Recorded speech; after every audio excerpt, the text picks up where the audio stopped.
আসসালামু আলাইকুম, শুভ সকাল সবাইকে। তো আলহামদুলিল্লাহ আমরা সিলেটে আসার পরে প্রথমে গেছিলাম শাহপরানের মাজারে।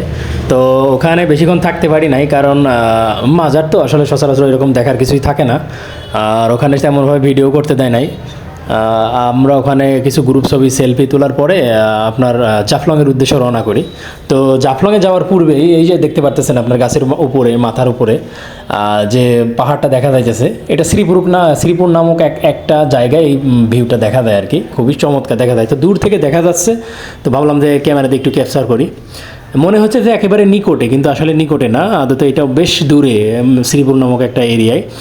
এইটা ভিউটা দেখার জন্য বা এই জায়গাটায় যাওয়ার জন্য এক্সট্রা কোনো প্রেশার নাই, অন্য কোনো রুটও নাই, সেম রুট আপনার জাফলংয়ে যাওয়ার পথেই আপনি এটা দেখতে পাবেন। আপনারা এখানে কিছু সময় পাস করতে পারেন, খুবই ভালো লাগবে। এবং একটা ব্যাগ আছে ওই জায়গাটায়, দেখলাম অনেক দর্শনার্থী মোটামুটি আছে ওখানে।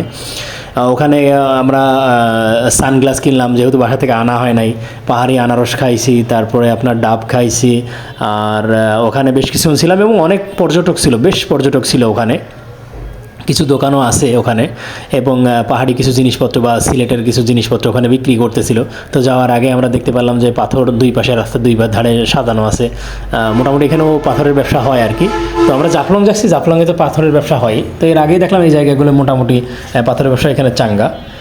তো এখন আমরা শ্রীপুরে মোটামুটি কাছাকাছি চলে আসছি। ভিউটা দারুণ লাগতেছে, অনেক দূর থেকে মনে হইতেছে যে আকাশে মেঘ হয়েছে বা ওইদিকে কি হয়েছে, যার কারণে মনে হচ্ছে, দূর থেকে মনে হচ্ছে একেবারে অন্ধকার। তো আস্তে আস্তে ধীরে ধীরে আমরা ওই নিকটে চলে আসতেছি।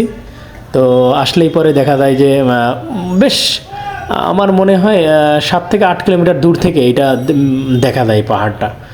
আর পাহাড়টা তো মূলত ইন্ডিয়ার ভিতরে, যে জায়গাগুলো ক্যাপচার করা হয়েছে এমনভাবে ম্যাপ করা হয়েছে বা পরিকল্পিতভাবে, যে মোটামুটি পাহাড়গুলো সব ইন্ডিয়ার ভিতরেই পড়ছে। অধিকাংশ জায়গায় দেখা যায়। আমি আপনার পঞ্চগড় গেছিলাম, সিলেটে আসলাম, তারপর নেত্রকোনা গেছিলাম, প্রত্যেকটা জায়গায় দেখি ম্যাপগুলো এমনভাবে করা হয়েছে যে পাহাড়গুলো সব ইন্ডিয়ার ভিতরে, ভারতের ভিতরে পড়ছে, আর বাকি অংশগুলো বাংলাদেশের ভিতরে আসছে আর কি। জানি না এটা কেমনে কী করছে, ওরাই ভালো জানে। তবে মনে হয় ডাল মে কুচ কালা হয়, আমার যতটুকু মনে হয়, কারণ সব জায়গাতে এরকম একই রকম হওয়ার কথা না। আচ্ছা, যাই হোক, টপিকে আসি।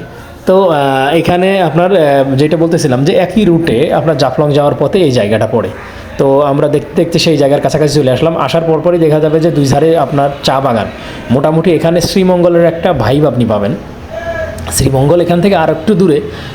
তো এখানে আসলে মোটামুটি মনে হবে যে শ্রীমঙ্গলের এরিয়ায় আমরা ঢুকে গেছি।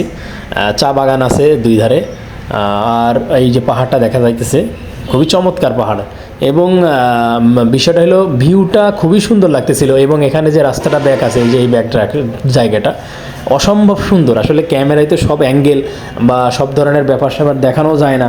আর আমার যেহেতু ড্রোন নাই, ইনশাল্লাহ ড্রোন কিনবো। সিলেটে আসার পরে I made up my mind যে ড্রোন একটা কিনতে হবে। ড্রোন শট হইলে পরে হয়তো বা ভিউগুলো আরও সুন্দর দেখানো যাবে। তো দেখি ড্রোন একটা কিনবো ইনশাল্লাহ।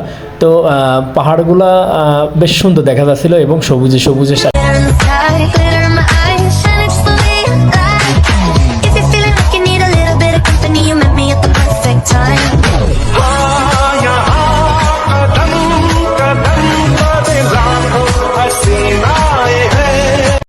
আমি, সাব্বির ভাই, তোহা ভাই এবং ফারুক ভাই, চারজন যে আসছিলাম মোটামুটি।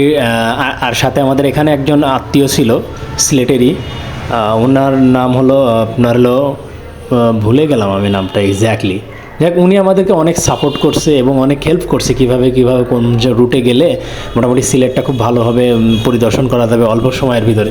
তবে লোকেশনগুলো একটু দূরে হওয়ার কারণে একটু সময়ও আমাদের অনেক লাগছে। তো তারপরে আমরা প্রাইভেট ভাড়ার করার কারণে মোটামুটি আমাদের ভালোই রিল্যাক্সে মোডে আমরা ঘুরতে পারছি জায়গাগুলো, আলহামদুলিল্লাহ। তো প্রথম সফরে আমাদের সিলেটের মেন টার্গেট ছিল আপনার হলো জাফলং এবং আপনার হলো শ্রীমঙ্গল। তো এটা আমরা মোটামুটি আলহামদুলিল্লাহ শেষ করছি। নেক্সট থাকবে বিছানাকান্দি এবং আপনার হলো টাঙ্গুয়ার হাওর।